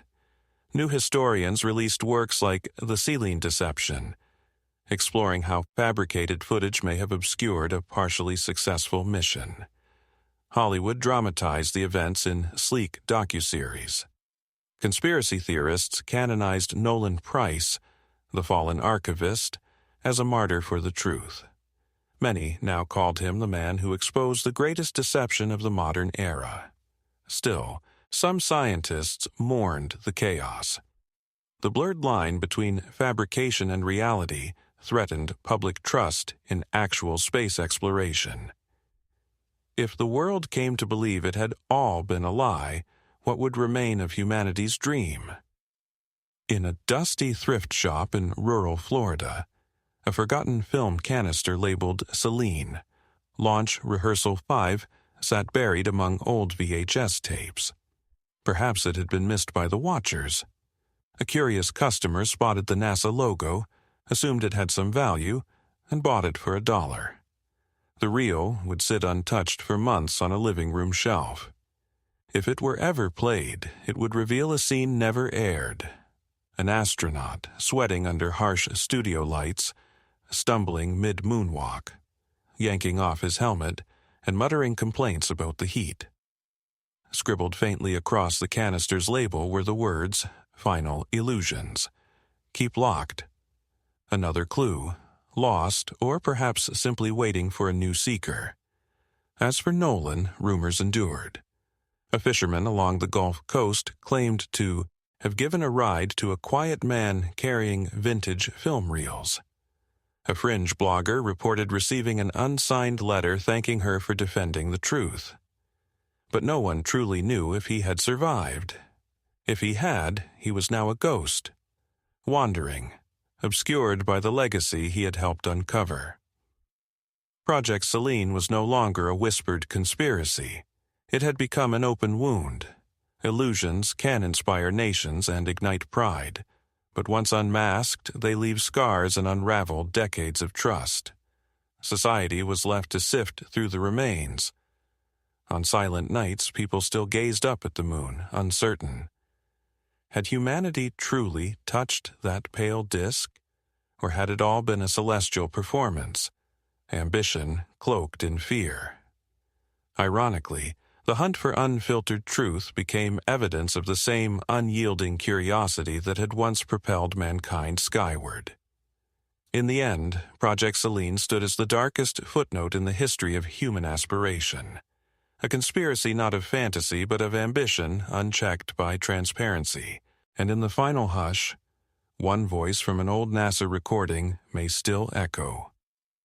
We told them it was a great leap for mankind.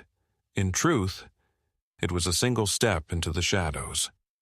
New narrative. Project Paragon. Silas had only known Halor in passing, just enough to recognize a man utterly consumed by purpose. In Halor, he saw relentless momentum, as if the safety of the entire nation rested on blind adherence to his blueprint. Silas tried to suppress his doubts. He was a loyal operative, sworn to uphold the Bureau's mission. If the Unity Serum was the key to halting VX-73, then so be it. Then, one morning, Silas was summoned to a high-clearance briefing. He expected a routine reassignment, perhaps another public compliance sweep. Instead, he found himself in a narrow conference room with several Bureau executives speaking in hushed, clipped tones. The message was clear. Disinformation was spreading. Whispers claimed VX-73 wasn't a natural virus but a lab-engineered weapon. These rumors were undermining containment efforts and inciting public distrust. Silas was tasked with investigating internal leak sources. At first, he accepted the assignment without hesitation. Disinformation during a crisis was dangerous, capable of unraveling social stability and sabotaging national response. But as he sifted through encrypted forums and internal communication logs, he found something odd. An unprotected file buried in a maze of outdated subdirectories. It was labeled simply Project Paragon Preliminary. He shouldn't have been able to access it. His curiosity overpowered protocol. The document contained references to VX-73, months before the outbreak's official origin date. One chilling line stood out. Field tests scheduled in controlled zones. Monitor behavioral compliance and emotional dampening. A wave of nausea swept through him. The deeper he searched, the more troubling the connections became. A private biotech firm with direct Defense Department contracts. A funding trail linking major pharmaceutical players, each tied to test kits, biometric scanners, and global vaccine distribution. His confusion curdled into fear.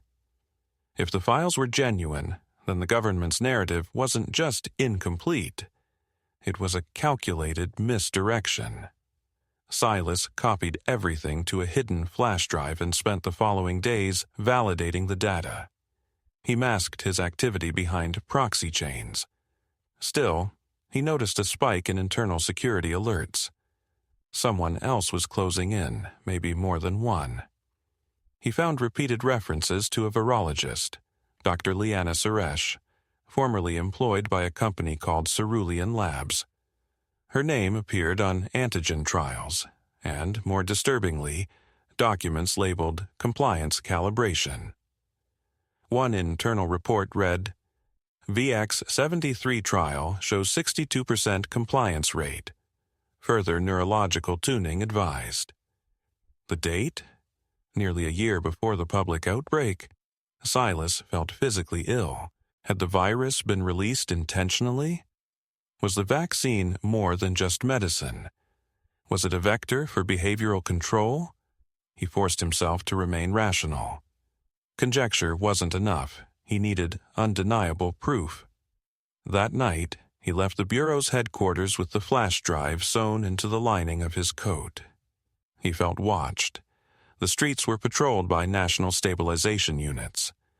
Drones swept overhead, scanning for curfew violators.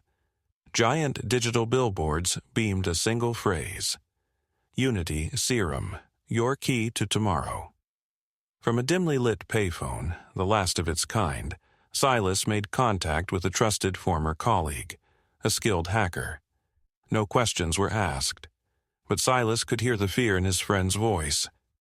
Paranoia was in the air. Silence had become its own form of survival. As the call ended, neon signs blinked over boarded storefronts. A question burned in Silas's mind.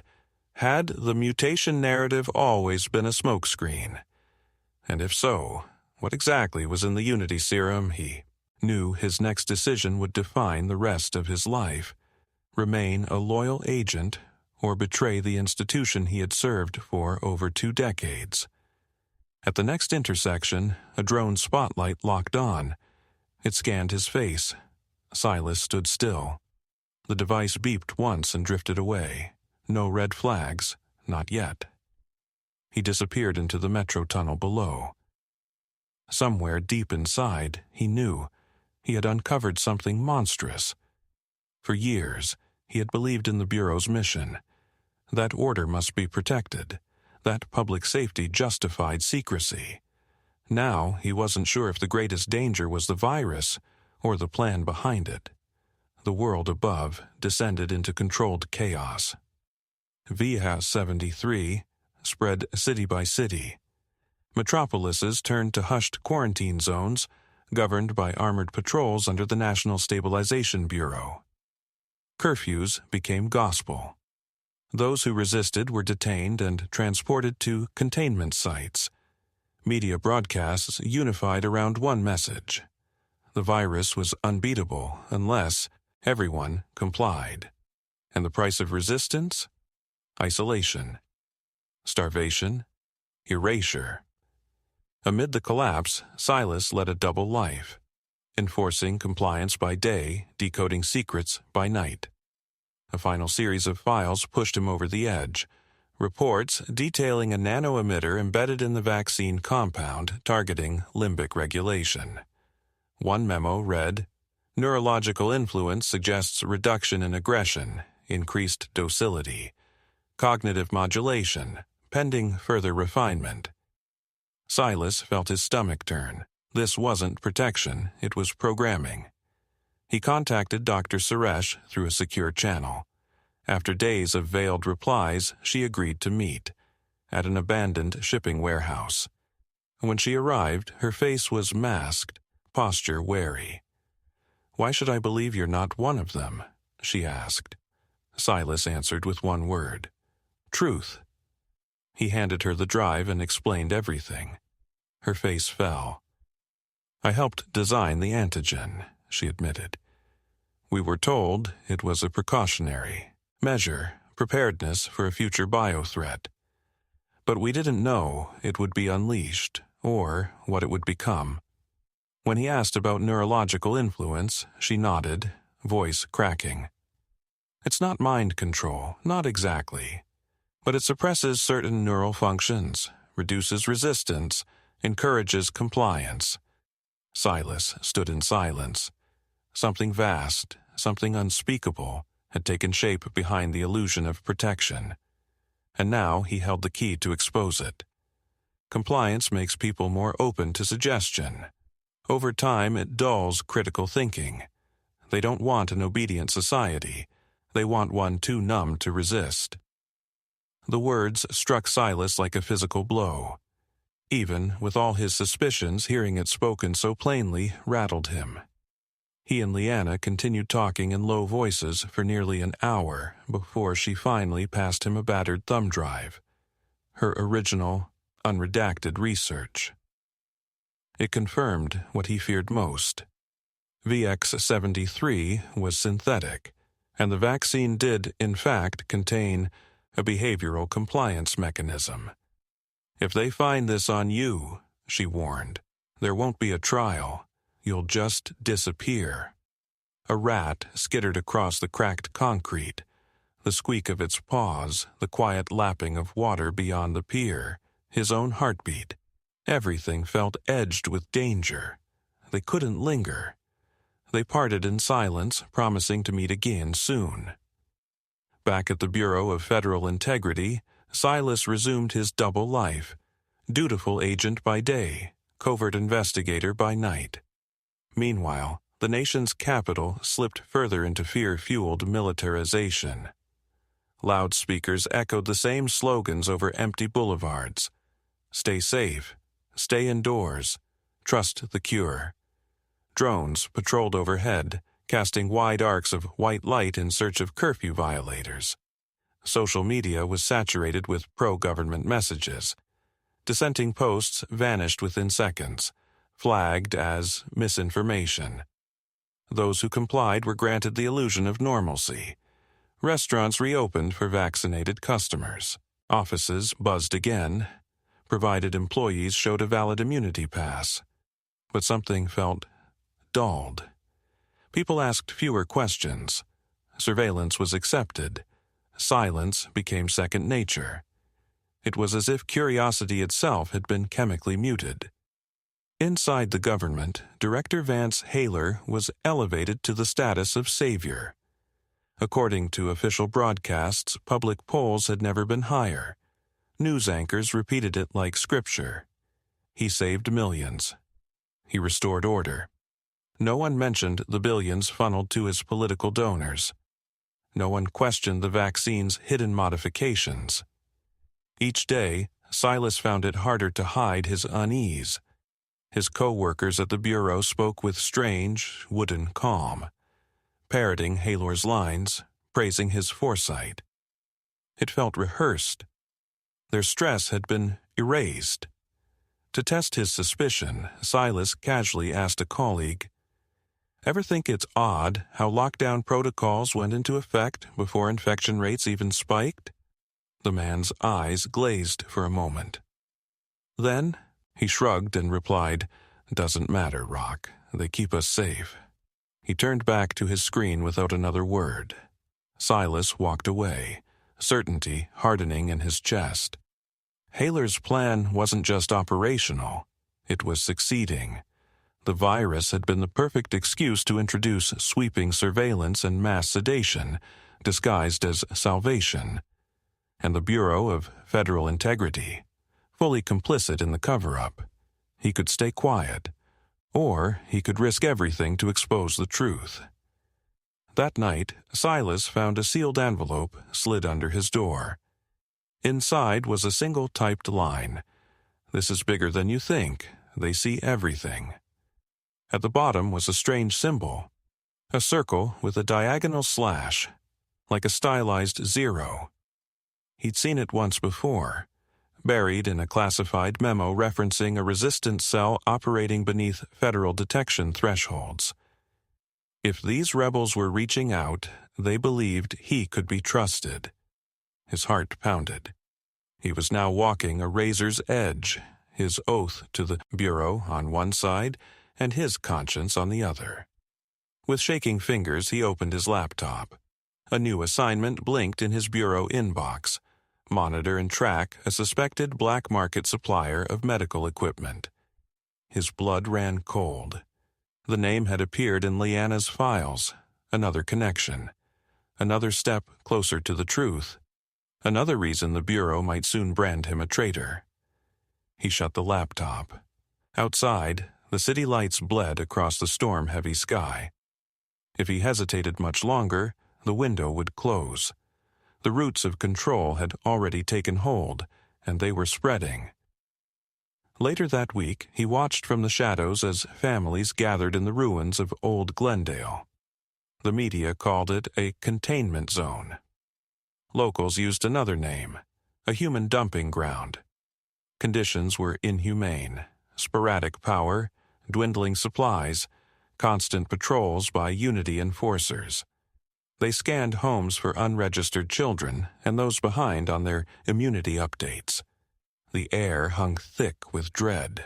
Just days before, Silas had finally responded to the symbol in the envelope. If these people were real, if the resistance truly existed, maybe they could help release the truth before it vanished forever. He knew what it meant. The moment he went public, the full force of the National Stabilization Bureau would come crashing down on him. But whenever he pictured those sedated, discarded families in Glendale, his resolve solidified. Through a secure relay, he arranged a meeting with someone who called themselves Sparrow. The location: an abandoned print shop once whispered to have circulated banned pamphlets during earlier lockdowns. Silas took every precaution, changing clothes, rerouting his path, avoiding drone routes. He wore a hooded coat, kept his respirator tight, and moved like a shadow. The building reeked of mold and old ink. Dust coated broken equipment and yellowing flyers. A dim overhead bulb flickered as a figure emerged from the gloom, wrapped in a black scarf. "You're late," Sparrow said quietly. "Had to shake a drone," Silas replied, tension wound tight in his chest. Sparrow nodded and led him to a back room. Inside were 6 others, men and women in ragged gear. A cracked laptop sat on a folding table, cables tangled around a humming generator. They introduced themselves using code names: Rook, Nightshade, Sahara. They were medics, engineers, journalists, a cell of the resistance. Understaffed, underfunded, but burning with quiet determination. "I have proof," Silas said, placing Liana's files on the table. "The virus was engineered. The serum manipulates behavior." Silence gripped the room. Finally, Sparrow spoke. "We suspected it. People described mental fog, emotional flatness, lost sense of self, right after the injection. Former military sources warned the NSB was building a psychological control grid. But we needed evidence. This might be it." They turned to Silas as he handed over a second flash drive, one containing Liana's raw logs and the blueprint for Project Paragon. The group moved quickly, scanning metadata, comparing timestamps. The gravity of the files was undeniable. "We need to release this globally," said Rook, adjusting his wire-framed glasses. "Not just a leak. We need a broadcast they can't kill in 30 seconds. Nightshade stepped forward, pointing at a weathered map. A red pin marked a spot in the Sierra Mountains. "There's a shortwave relay tower up there. Still has uplink capability. If we patch the system, we can blast the dataset to thousands of independent radio nodes. Within minutes, it'll spread too fast to erase." Sparrow turned to Silas. "We need your help, your credentials, your understanding of Bureau logistics. We can't do this alone." Silas didn't hesitate. The truth weighed too heavily now to ignore. "I'm in," he said, quiet but firm. The mission was set. Step 1. Contact Liana Suresh. Only she could authenticate the research live and silence any denial. Step 2. Bypass the bureaus. Surveillance dragnet. Silas was already flagged. Step 3. Travel across the country using underground routes, changing IDs, and transport constantly. Step 4. Reach the tower. And finally, unleash the truth before the system erased it for good. Their plan was desperate. Reach the tower, evade surveillance drones, and broadcast the files before the National Stabilization Bureau realized what was happening. It sounded nearly impossible, but there was no other choice. If they failed, the truth might never surface. The world would fall further into tranquil submission, drugged by the illusion of safety. Before dawn, Silas quietly departed the Bureau of Federal Integrity headquarters for the last time. He destroyed anything that could tie him to known associates. He carried only a go bag with essentials, a sidearm, extra ammunition, forged IDs, basic medical gear, and a small encrypted drive. He met Sparrow's team in a shadowed alley. They loaded into a plain cargo van and set off toward Dr. Liana Suresh's hidden refuge. When they found her, she was shaken. One of her former colleagues had just turned up dead. The official cause, VX-73 complications, but Liana suspected otherwise. Assassination. She embraced Silas with trembling relief and, after a quick briefing, agreed to join the mission. They traveled under cover of darkness, switching vehicles at safe houses, navigating back roads. Nights were spent in abandoned barns or boarded-up motels. Each day, fresh headlines emerged. Alerts about subversive activity, Silas's bureau photo plastered across digital billboards, marked wanted for treason. Their sanctuaries were picked off one by one. The resistance was shrinking. Official statements blamed containment breaches, but they all knew better. The government was systematically erasing threats to the narrative. Then tragedy struck them directly. One rain-slicked night, crossing a narrow ravine, they were ambushed by a black ops unit. In the chaos and gunfire, 3 comrades, Sahara, Nightshade, and Rook were killed. Silas, Sparrow, and Leanna barely escaped, bleeding and stripped of supplies. The grief nearly broke them. But there was no time to mourn. They found refuge in a remote cabin, owned by an off-grid doctor sympathetic to their cause. There, they stitched wounds and swallowed pain. Silence hung heavy. They died believing in something real. Leanna whispered, voice unsteady. We can't let that be meaningless. Outside, the wind howled through the pine trees like the forest itself was mourning. Silas watched the lantern flicker against the wall, one question burning. Could they truly succeed against such overwhelming power? There was only one path left: move forward, or let tyranny win.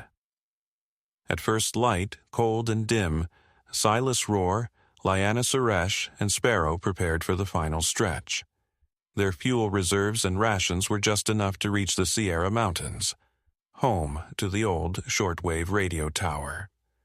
The plan was simple, in theory: infiltrate the tower, override its analog systems, and transmit the full, unedited Project Paragon data across as many frequencies as possible.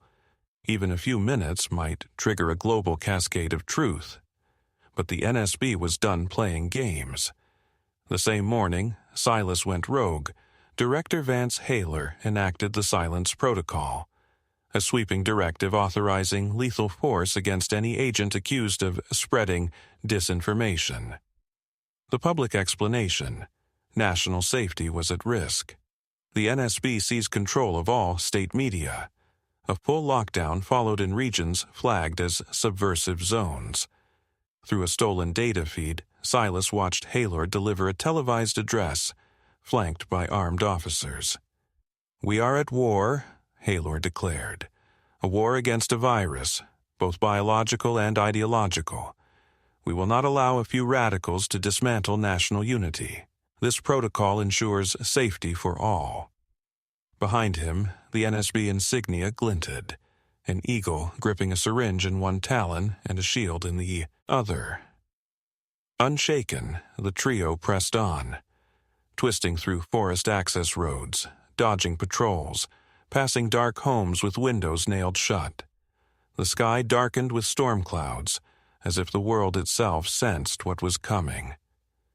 Midway to the tower, they hit a checkpoint guarded by an unmanned turret, scanning vehicles for embedded vaccine IDs. Their stolen van had none. The turret opened fire. Bullets shattered the windshield. They scrambled out, fleeing into the woods. A Sparrow was grazed in the shoulder. Silas disabled the turret by reaching its circuit panel from behind, fingers slick with blood. Hearts pounding, they continued on foot. By nightfall, they reached the lower slopes. The tower loomed ahead, rusted, skeletal, jagged against the fading sky. According to stolen schematics, it still had backup power. But drones were everywhere, heavily armed, spiraling in tight patrols. The perimeter was ringed with razor wire, motion sensors, and a lone guard station. Black SUVs lined the lot. The NSB had anticipated this final play. "It's a trap," Silas said under his breath. Sparrow's face was calm in the half-light. "We have no other shot." Leanna's voice trembled. "Just get me inside. I can handle the systems. I'll get the signal out." Silas thought of Sahara, of Rook, of all they'd lost. "Then, let's end this," he said, locking a round into place. They moved fast, timing their sprint between drone sweeps. Sparrow scaled a rocky outcrop and clipped a section of the fence. The alarm screamed instantly, high and metallic. Flashlights flared, shouts rang out. They ran. Gunfire crackled. Metal sparked as bullets struck the scaffolding. Silas fired to suppress, not to kill. One guard fell. Others took cover. Leanna ducked beneath a half-closed security shutter and vanished inside. The interior was a decaying relic, peeling walls, corroded wires, flickering bulbs. She reached the control room, slammed the flash drive into the terminal, and began to type. Sparrow covered the hall with her sidearm. Gunfire echoed through the building. Silas dragged a broken chair to wedge the door. "Hurry!" he shouted, blood soaking his side. "I'm uploading," Leanna panted. "Sending to shortwave. Independent hams will pick it up. It'll spread everywhere." A burst of static. Then the door exploded. BFI soldiers stormed the room. Sparrow fired, but they overwhelmed her. She was pinned, weapon knocked from her hand. From the smoke, a familiar figure stepped in. Director Haylor. His expression was cold, controlled. "You should have stayed loyal, Rock," he said quietly. "You think you've saved them from fear? Fear is what keeps society whole. Without it, we fall into chaos." Leanna, gasping, struck one final key. 90%, she cried. A shot rang out. She stumbled. Blood bloomed across her chest. She collapsed beside the console. Silas roared, raising his weapon, but he was shot before he could fire. The impact knocked him flat. The world tilted sideways. Haller stood over him, raising the pistol. And then, from the console, a single green line blinked. Transmission completed. Silas exhaled. It was done. The truth had escaped. Somewhere out there, someone was hearing it. Someone was waking up. Pinned beneath Haylor's boot, vision dimming, Silas closed his eyes. Cold crept into his limbs. The roar of blood faded. But one thought remained. They can't erase everything, not anymore. For a fleeting second there was hope. Then came the muzzle flash. And silence. Morning broke over a world reeling. News networks across the globe were suddenly inundated with encrypted files. Schematics, internal emails, audio logs, all stamped with the name Project Paragon. They exposed the manufactured nature of the VX-73 outbreak and the behavioral compliance embedded within the Unity serum. For a few stunned hours, independent broadcasters and citizen journalists worked furiously to share the revelations. Social media erupted in a firestorm of outrage, disbelief, and fear. But the official response came quickly and ruthlessly. Government spokespeople dismissed the data dump as deepfake propaganda, accusing foreign saboteurs and domestic extremists of inciting chaos. Major networks, many owned by corporations directly implicated in the files, unleashed teams of fact-checkers to discredit the evidence, branding it AI-generated nonsense. The National Stabilization Bureau condemned it as a final strike from radical conspiracists, whose goal, they claimed, was to destabilize life-saving public health measures. Director Vance Haylor addressed the nation yet again. "The virus is real," he insisted, and in a technical sense it was. "And Unity serum remains our only hope." He painted Silas Rohr as a manipulator who weaponized national trauma to ignite anti-government hysteria. Across the country, screens displayed Silas's face, branded with the phrase, "He lied to protect you." The message was clear. Not only was his evidence false, but it was dangerous. Attack on everything people had sacrificed to preserve. Within hours, Project Paragon was wiped from major platforms. Accounts sharing the files were suspended, blacklisted, or flagged as threats to national security. News anchors and influencers repeated the chilling refrain in unison. The only source of truth is the NSB. For much of the population, already numbed by the subtle neurological effects of the serum, this was enough. Protests ignited in several cities, but they were swiftly neutralized. Drones blanketed the streets, dispersing crowds with tear gas and sound cannons. Still, in the darker corners of the Internet, in encrypted threads and hidden forums, analysis of the files endured. The documents aligned too precisely with known timelines and redacted reports to be ignored. A few rogue journalists tried to give voice to whistleblowers and former medical professionals who had seen the serum's psychological impact firsthand. But those streams were always short-lived. Sometimes, the channels were banned. Other times, they were drowned in coordinated misinformation, buried beneath a tidal wave of bot-generated content until the truth became indistinguishable from fabrication. On a quiet suburban street, a woman wearing a black armband stepped out of an unmarked government vehicle. She knocked gently on a door and delivered a prepared statement to Silas Rohr's family. The cause of death: fatal shootout during a domestic terrorism incident targeting public infrastructure. No mention of the bullet fired point-blank with Director Haylor standing over him. No reference to Dr. Liana Suresh's body found nearby.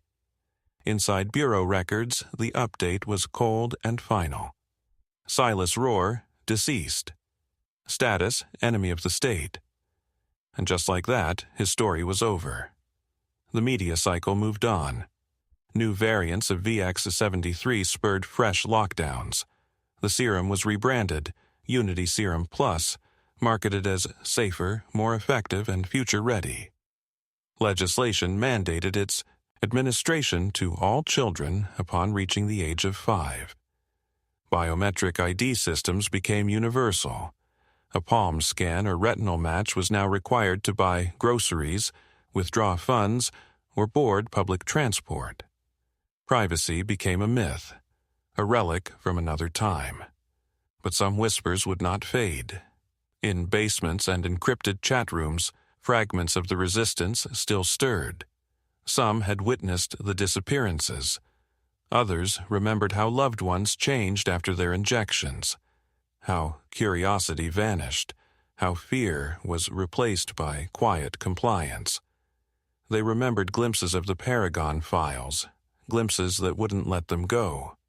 They asked the question that refused to die. Had Silas Rohr and Dr. Liana Suresh revealed the greatest deception of the modern era, only to be silenced by a perfect machine? Silence through order. In a pristine classroom on the outskirts of a major city, rows of children sat quietly, all masked by mandate.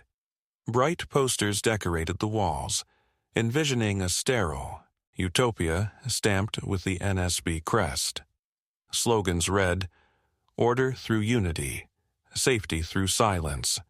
At the front, a teacher spoke in a soft, steady voice, lecturing on the virtues of obedience and the dangers of disinformation. A touchscreen pulsed behind her, playing animated tributes to Director Haylor's victory over VX-73. Near the back of the room, a boy named Elias stared at the peeling corner of an old poster. Faded but intact, it bore the face of Silas Rohr. Beneath it, "He lied to protect you." But Elias wasn't so sure. There was something in the man's eyes, steadfast, even defiant, that didn't match the words. The teacher never spoke his name, only repeated that he had brought confusion, endangered unity. And yet, Elias felt something unfamiliar stir, curiosity. Outside, surveillance drones hummed through the sky. The hush of compliance blanketed the city. But in one boy's chest, a quiet question formed. Had Silas lied? Or had he spoken a truth too dangerous to be allowed? At recess, while others lined up for biometric scans, Elias stood beside a patch of wild grass. He tilted his head toward the sun. The breeze whispered through the trees like a secret waiting to be heard. A security officer called his name. A scanner chimed, and the moment slipped away. Legacy. Far away, buried in a forgotten government warehouse, a sealed box marked SR collected dust on a high shelf. Inside lay a single encrypted drive, unopened, unread. It held the final echoes of one man's defiance. His belief that people deserved to know the truth about VX-73, Unity Serum, and the system built to own their lives. Maybe those echoes were never meant to be silenced. Years later, deep in the ruins of a decommissioned radio station high in the mountains, a teenager stumbled upon an old crate with the same initials. Inside, a battered laptop and a folder of scribbled notes. The laptop still worked, humming to life with the whine of a rusted generator. A video played. Silas Rohr appeared, tired, resolute. His voice trembled slightly, but his gaze never wavered. "I don't know if you'll ever see this, but if you have, then you already know. The official story was a lie. We tried to warn them, not just about a virus, but about a plan to control every part of your life. If you're watching this, maybe you're ready to stand where we fell." Static crackled. "They made it quiet," Silas said. "They never wanted you to know. But now that you do, what will you choose?" The screen froze on his face. Outside, the wind whispered through the mountain peaks. The boy clutched the folder close. On the crate, one phrase was stenciled: Project Paragon Files. And in his eyes, a spark of possibility, of truth, of defiance. Maybe, just maybe, the silence could still be broken.